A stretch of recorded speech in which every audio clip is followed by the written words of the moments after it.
Aspirants, good morning. কেমন আছো সবাই? নিশ্চয়ই খুব ভালো আছো। আর তোমাদের পড়াশোনাও খুব ভালো চলছে আশা করছি। তো আমার আমি অনেক দিন পর আজকে ভাবলাম একটা ব্লগ ভিডিও দেই, কারণ প্রায় লাস্ট 1.5 মাস থেকে কোনো ভিডিও, পড়াশোনাও ঠিকঠাক হয়নি। তো যাই হোক, আবার পড়াশোনাটা ট্র্যাকে ফিরতে হবে সেটা ভেবেই নতুন করে আবার শুরু করছি, এবং তার সাথে তোমাদের সাথেও শেয়ার করছি আমি সারাদিন কি করছি না করছি, কতটা পড়ছি, সবটাই তোমাদের সাথে শেয়ার করছি। তো আজকে টুটু সকালে উঠেছি 9টায়। হ্যাঁ, সেই সকালে ওঠার অভ্যাসটা আবার কেটে গেছে। যেটা করেছিলাম অভ্যাসটা, সেই অভ্যাসটা আবার কেটে গেছে। আজ উঠতে উঠতে উঠতে প্রায় 8:30 বেজে গেছে। তো যেহেতু আমার স্টুডেন্টদের এক্সাম শেষ হয়ে গেছে, এইসবগুলো নিয়েই বিভিন্ন পার্সোনাল কারণ, এবং আমার স্টুডেন্টের এক্সাম ছিল, সেই সব কারণ নিয়েই ব্যস্ত ছিলাম, সেই জন্য ভিডিও করতে পারিনি আমি। প্রায় 1.5 মাস পর আবার ভিডিও দিচ্ছি। তো আশা করছি সবার ভালো লাগবে, এবং সবাই আমাকে আবার উৎসাহ দেবে নতুন রোজ বা নতুন নতুন ভিডিও আনার জন্য।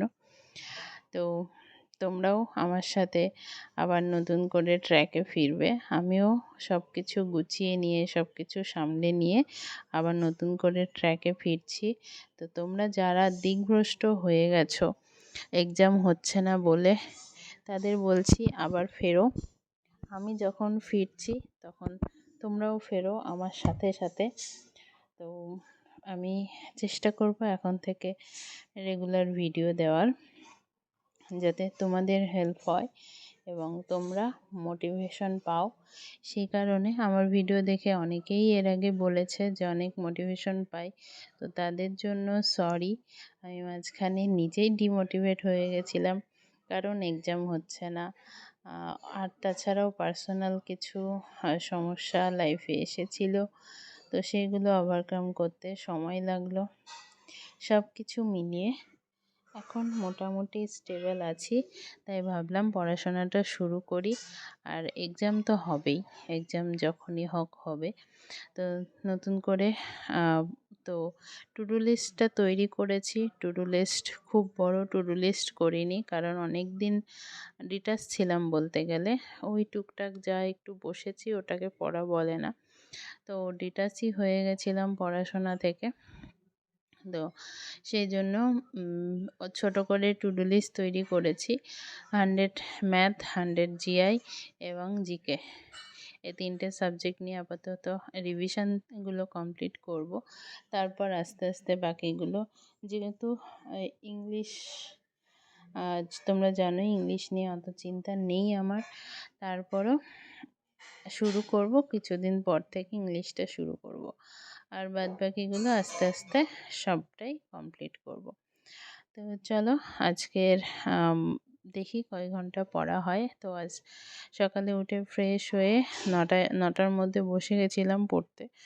বসে ম্যাথটা আগে ধরেছি, কারণ ম্যাথ পরে করব বলে ছেড়ে দিলে ম্যাথ আর করা হয় না। তো সেজন্য ম্যাথটাই আগে ধরেছি। ম্যাথ করেছি, তারপরে জিআই করেছি। ম্যাথ 100 টাকাই করেছি। আর সুবীর দাসের বই থেকেই করছি। সুবীর দাসের বই একদম ফার্স্ট থেকে শুরু করেছি, নাম্বার সিরিজ থেকে শুরু করেছি। জিআইও তাই, নাম্বার সিরিজ থেকে শুরু করেছি। তো ফার্স্ট 100টা কোয়েশ্চেনের অ্যান্সার, সেটা ইজি আমি জানি, ফার্স্টের দিকের ম্যাথগুলো খুবই ইজি, তারপরও ফার্স্ট থেকেই শুরু করেছি। ফার্স্ট 100টা ম্যাথ এবং ফার্স্ট 100টা জিআই আমি কমপ্লিট করেছি আজকে। অল্প সময়ে হয়ে গেছিল, যেহেতু ইজি ছিল। আর এটা আমার 3 নাম্বার রিভিশন চলছে ম্যাথের, এবং জিকেরও তাই 3 নাম্বার রিভিশন চলছে। আমি কখন কতবার রিভিশন দিচ্ছি বা পড়াশোনা কতটা করেছি সবটাই তোমরা জানো। তোমাদের সাথে সবটাই শেয়ার করার আছে, নতুন করে বলার কিছু নেই আমার। তো আবার নতুন করে রিভিশনটা শুরু করছি। দেখি এবার কত অল্প সময়ের মধ্যে রিভিশন কমপ্লিট করতে পারি। আর চেষ্টা করব ডেইলি ভিডিও দেওয়ার। যদি না পারি একদিন পর পর অবশ্যই ভিডিও আসবে। তো চলো, তারপরে ম্যাজিয়াইটা করে স্নান খাওয়া করলাম। স্নান খাওয়া করে আবার বসে পড়েছি জিকে নিয়ে। তো এখন গরম পড়ে গেছে আর দুপুর টাইম। এখন আমি পড়বো আর হাই তুলবো।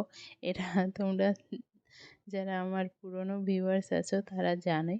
আমার জানি না কেন পড়তে বসলে হাই ওঠে, ঘুম পায় না কিন্তু হাই ওঠে। তো আর দুপুর টাইম হলে আরও বেশি হয়। তো তার উপর নিয়ে বসেছি জিকে, ঘুম তো পাবেই। তো তারপরেও ঘুমকে উপেক্ষা করে আমি জিকেটা কমপ্লিট করলাম। হ্যাঁ, জিওগ্রাফি টোটালটা রিভিশন হয়নি, একদিনে সম্ভব না। আর হ্যাঁ, এই যে এমসিকিউ বইটা যেটা অনেকের কাছে আছে, তপতী পাবলিশার্সের, তো অনেকের কাছে আছে। তো এই বইটা আমি কালেক্ট করেছি এবং এটা থেকেই রিভিশনটা দেবো এবার। এই বইটা আমার কাছে নতুনভাবে পড়ছি, তো সেজন্য এটাকে এখন কমপ্লিট করব। আর দেখি কতদিনে কমপ্লিট করতে পারি। আগে জিওগ্রাফি ধরেছি, জিওগ্রাফিটা কমপ্লিট করে বাদবাকি তারপরে আস্তে আস্তে এগোবো। তো তোমরা তোমাদের পড়াশোনা কেমন চলছে আমাকে অবশ্যই কমেন্টে জানাও। আর পরীক্ষা কবে হবে এই প্রশ্নটা প্লিজ করো না, কারণ পরীক্ষা তো হবেই, যেদিনই হোক হবে। তো তারপরও বলবো, আশাই বাঁচে চাষা, একটা কথা আছে। তো আমাদের আশা নিয়েই বাঁচতে হবে, এছাড়া আর কোনো উপায় নেই। ওবিসি কেস কবে মিটবে জানি না আমরা, ডেটের পর ডেট আসছে এটা সবাই জানি। তো যাই হোক, এই আজকে এই পর্যন্তই। দিনেই আমার সকাল 9টা থেকে সন্ধ্যে 6টার মধ্যে আমার পড়া কমপ্লিট হয়ে গেছে। আর আজকের মতো এখানেই টাটা, ভালো থেকো, সুস্থ